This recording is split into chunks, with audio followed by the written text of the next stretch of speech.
There's no such thing as we checked with some officials, and we've checked with that a couple of years ago. There's no quote-unquote combined one-hitter. So the last single pitcher to throw a one-hitter, Jason McCommon in 1994 as he one-hit Iowa. And a special night here, Coach Rock, because Sam had two instances where he got in some jams in the first and third inning.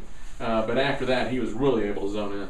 Yeah, that, he's got some pitching maturity under his belt now that he didn't have a year ago, and the progression has been really good with Sam. And where he's finally learned, the biggest thing he's learned is it's not always hard, throw hard. It's front to back, changing the speeds. He really kept them off balance, especially their big swing guys, where he cross-counted a lot of guys and changeups and fastball counts. And it's easier said than done because you got to throw the changeup for a strike, when you're behind in the count, and you got to expand with fastballs when you're ahead. You saw a lot of foul balls on breaking ball counts, and you're trying to expand some of the fastballs. So cross counting is tougher than it looks, but when you get a feel for it like Sam has, you can really drive some offensive teams crazy. And I know you just heard the numbers: 30 2/3. His last 30 2/3, 1 run on 10 hits, 16 straight shutout innings.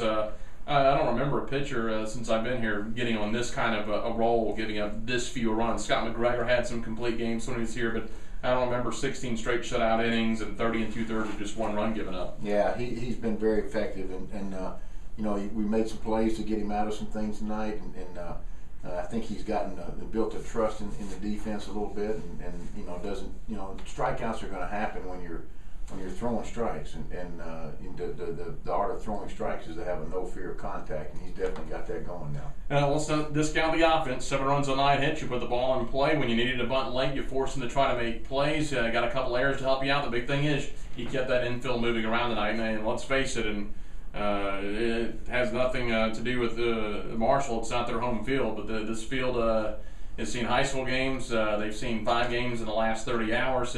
The infield's got to beat up. There's some clumps out there. I've seen Clover on it, and you guys have played it smart. Try to get it on the ground, see if that ball will kick away, and try to force them to make plays. Yeah, Mason was very tough early, and he had command of his fastball. And I think at one stretch there he struck out 5 in a row or so. And we challenged our team a little bit to move balls, and just move balls. Good things will happen, and not necessarily going in with the mindset you got to drive a bunch of gaps. You just got to put balls in play. And we did some good things in our 2-run inning. I thought we did some real good things in our 5-run inning. We ran the bases very hard. You saw a couple of hit and runs executed, and you've got to create motion in the offense like this to force the defense to try to make plays. And our guys did a good job. I'd like to see us bother him a little bit more in the game, though. Well, you win the series. You go for the sweep tomorrow. You're 4-4, so you move up in a 3-way tie for 4th. You can have 4th all alone if you get the sweep. Now, I know sweeping in Conference USA is a very tall task to ask, but if you do get it tomorrow, you'll be 5-4 through 9 games. And with the teams you've played, I think 5-4. You always want more, but I think you'd be pretty content with 5-4 3 weekends in a season. We've already seen Tulane and Rice. Yeah, that's I was curious to see how our guys would respond going on the road at a place that's been tough to play through the years. Yeah. After dropping the first 2 series, and they stepped up, played well, and of course it helps when you get great pitching. That starts everything going. Where after you see your guys go out and dominate the opposing team, now you can play for 1 or 2 runs at a time, and we've been able to do that here this weekend. Chase Jordan goes to the mound, and you get the sweep tomorrow. I guess the guys can have an Easter egg hunt on the bus on the way home. Yeah, that's going to be. I'm anxious to see Chase, and his arsenal and his rapport matches up good with what you saw tonight. And the key is a lot of strikes are in the count. Be able to mix a changeup in. He's had a good one going.